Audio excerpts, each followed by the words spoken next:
আজকের recipe pin wheel samosa বা potato role samosa. খুব সুন্দর খেতে হয় আর সবথেকে বড় কথা দারুণ খাস্তা হয়। আমি চেষ্টা করেছি এটাকে অনেকটাই হেলদিভাবে করার জন্য। চলুন আপনাদের সবাইকে সঙ্গে নিয়ে শুরু করি আজকের রেসিপি। এবার বলি এই রোল সমোসা বা সিঙ্গারা তৈরি করতে গেলে কি কি লাগবে। এখানে আমি 4টে বয়েলড আলু নিয়েছি। এটাকে খুব ভালোভাবে ম্যাশ করে নিতে হবে।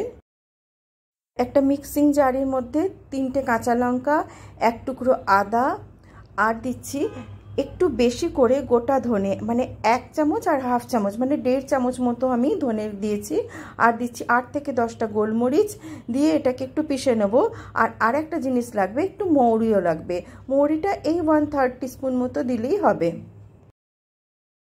মশলাটা কিন্তু আমি একটুখানি কোর্সলি গ্রাউন্ড করেছি, মানে একটু দরদরা রেখেছি। কড়াই সামান্য তেল দিয়ে এর মধ্যে মশলাটা দিয়ে দিয়েছি। আর দিয়েছি 1/3 টিস্পুন মতো হলুদ গুঁড়ো, 1/3 টিস্পুন মতো শুকনো লঙ্কার গুঁড়ো। এবার মশলাটাকে একটু সামান্য ভাজতে হবে। মশলাটা কিন্তু খুব বেশি ভাজবেন না, একটা সুন্দর গন্ধ যেই আসবে আর এর মধ্যে মিশিয়ে দেবেন ওই সেদ্ধ করা আলুটা। আলু সেদ্ধটা মিশিয়ে দেওয়ার পর স্বাদ মতো নুন দিয়ে দেবেন, দিয়ে একটু ভাজতে থাকবেন। একটু সামান্য ভাজা ভাজা হলে তারপরে এতে চাট মশলা কিংবা যদি আমচুর পাউডার থাকে সেটা একটু দিয়ে দেবেন। আমি আজকে আমচুর পাউডার দিলাম একটু, আর সামান্য একটু চিনিও দিয়েছি। খুব বেশি ভাজার দরকার নেই। এবার এটা ঠান্ডা হোক, ততক্ষণ আমি আটার প্রিপারেশনটা করি। দেখুন এখানে যে আটায় আমরা রুটি খাই সেই আটা 1 কাপ দিলাম। আর দিচ্ছি হাফ কাপ ময়দা, ময়দা না দিয়েও করতে পারেন। আর দিচ্ছি তার অর্ধেক সুজি। এবার দিচ্ছি একটু চিলি ফ্লেক্সটা দিলে স্বাদটা খুব ভালো হয়। আর দিচ্ছি তিল, সাদা যে তিলটা হয় সেটা 1.5 চামচ মতো দেবো, তিলটা একটু বেশি করে দেবেন। আর দিচ্ছি একটু জোয়ান, এই 1/3 টিস্পুন মতো জোয়ান একটু হাতে ঘষে দেবেন, তাহলে গন্ধটা খুব ভালো আসবে। এবার স্বাদ মতো নুন, আর ময়নের জন্য এই 1.5 থেকে 2 চামচ মতো তেল, সাদা তেল দিয়ে এটাকে খুব ক্রাম্বল করে করে ভালোভাবে মিশিয়ে নেবেন। এর থেকে কিন্তু 4 থেকে 5 চামচ মতো আটা আমি তুলে রাখলাম, এটা পরে লাগবে। এবার আটাটাকে বেশ ভালোভাবে মেখে নেবেন। খুব বেশি নরম করবেন না, আটাটা একটু কিন্তু শক্তই মাখা হবে। এই দেখুন বেশ শক্ত করে আমি কিন্তু মেখেছি, তাহলেই খাস্তা হবে। আচ্ছা, এটা একটুখানি ঢাকা দিয়ে রেখে দিচ্ছি, এটা একটু রেস্টে থাক। এরপরে আমি দেখাচ্ছি নেক্সট প্রসেসটা। আটাটাকে না বেলার আগে আর একবার বেশ ভালোভাবে ঠেসে নেবেন। এবার এটা থেকে আমি 2টো বড় বড় লই বানিয়ে নিচ্ছি। এবার এটাকে বেলে নেব, একটু সাদা তেল দিয়ে বেলছি আমি। আর এটা কিন্তু খুব গোল হবে না, মানে একটু লম্বাটে, মানে ওভাল টাইপের হবে। আর পরোটা যেরকম থিকনেস থাকে ঠিক সেরকম থিকনেস রাখবেন।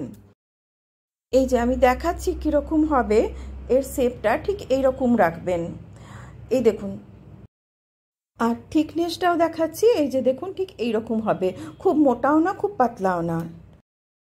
এবারে এই যে আলুর পুরটা ঠান্ডা হয়ে গেছে, ওটা এর ওপরে স্প্রেড করে নিতে হবে একদম সমানভাবে। কোনো স্প্যাটুলা অথবা হাতে করেও স্প্রেড করতে পারেন, কিন্তু কিনারাগুলো না একটু ছেড়ে স্প্রেড করবেন, মানে একটু খালি রাখবেন। কেন রাখবেন সেটা আমি দেখাচ্ছি।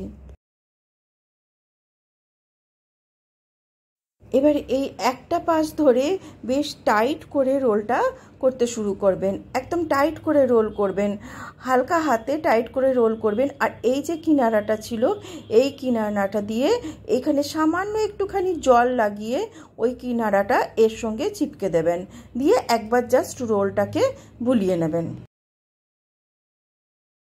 হাতে করে খুব ভালো করে এইভাবে একবার বুলিয়ে নেবেন। এবারে একটা ছুরির সাহায্যে একটু মোটা রেখে এইভাবে একটা একটা করে রোল রোল করে কেটে নেবেন। একটু মোটা রাখবেন, খুব বেশি পাতলা করবেন না। আর দেখবেন বেশি পাতলা হয়ে গেলে কিন্তু খুলে যাওয়ার চান্স থাকবে, সেজন্য একটু মোটা রেখে এইভাবে সবগুলো কেটে নেবেন। আমার সবগুলো কাটা হয়ে গেছে, এবার যাচ্ছি ভাজার প্রসেসে। চাপিয়ে দিয়েছি, আর এই যে আটা তুলে রেখেছিলাম সেই আটাটাকে এবার আমি গুলে নিচ্ছি। ব্যাটারটা কিন্তু খুব বেশি পাতলা করে গুলবেন না, একটু গাঢ় করে গুলবেন। আর এই রোলগুলোকে এবারে এর মধ্যে ডুবিয়ে ডুবিয়ে এই তেলের মধ্যে ভেজে নেব। আর আজকে কিন্তু আমি ডিপ ফ্রাই করব। প্রত্যেকটা রোলকে এই ব্যাটারের মধ্যে ডুবিয়ে একটা একটা করে ভেজে নেব। খুব ভালোভাবে কিন্তু ভাজতে হবে, মিডিয়াম টু লো ফ্লেমে রেখে এটাকে একটা একটা করে ভালোভাবে ভেজে নেবেন। এদিক ওদিক উল্টে পাল্টে ভাজবেন যাতে সমস্ত দিকটাই সমানভাবে ভাজা হয়। আজকে কিন্তু আমি বেশ ডার্ক ব্রাউন করে ভাজবো, মানে বেশ কড়া ভাজা হবে, তবে খেতে ভালো হবে। আমি দেখাচ্ছি আপনাদের কালার। এই দেখুন আস্তে আস্তে কালারটা সুন্দর চলে আসছে। আর একটু ভাজার পরে কালারটা আরও ভালো লাগবে। আর যে তিলটা দিয়েছিলাম সেই তিলগুলো ভীষণভাবে ক্রাঞ্চি হয়ে যায় আর খেতে দারুণ লাগে। এই যে ভাজা হয়ে গেছে, আমি তুলে নিচ্ছি আর আপনাদেরকে ক্লোজে দেখাচ্ছি। দেখুন কি সুন্দর, এই যে দেখুন খুব সুন্দর হয়েছে, একদম ক্রাঞ্চি হয়। দেখুন ওই 4টে আলুর থেকে অনেকগুলো বানানো হয়েছে, কিন্তু দারুণ সুন্দর খেতে লাগে। একদিন অবশ্যই বাড়িতে বানান। আমি সবগুলো ভেজে নিই, তারপরে দেখাচ্ছি কীরকম হলো। আমার সবগুলো ভাজা হয়ে গেছে, এবারে আমি এটাকে এই চাটনির সঙ্গে সার্ভ করে দিলাম। দারুণ সুন্দর খেতে লাগে। আর এই গ্রিন চাটনি রেসিপি আর একদিন দেখাবো। এর সঙ্গে যদি দেখাতে যাই তাহলে ভিডিও অনেক বড় হয়ে যাবে, কোনো একদিন দেখিয়ে দেবো। এই দেখুন কি সুন্দর খাস্তা হয়েছে, আমি একটা ভেঙে দেখালাম আপনাদের। দারুণ সুন্দর খাস্তা হয়, একদিন অবশ্যই বানাবে। রেসিপি যদি ভালো লেগে থাকে তাহলে প্লিজ একটা লাইক, শেয়ার আর সাবস্ক্রাইব করবেন। আর যে সমস্ত দর্শক বন্ধু ফেসবুক পেজ থেকে দেখছেন তাদের কাছেও অনুরোধ রইল, প্লিজ পেজটাকে ফলো করবেন। আবার দেখা হবে একটা অন্য রেসিপি নিয়ে। সবাই খুব ভালো থাকবেন আর সুস্থ থাকবেন। Till then, bye by.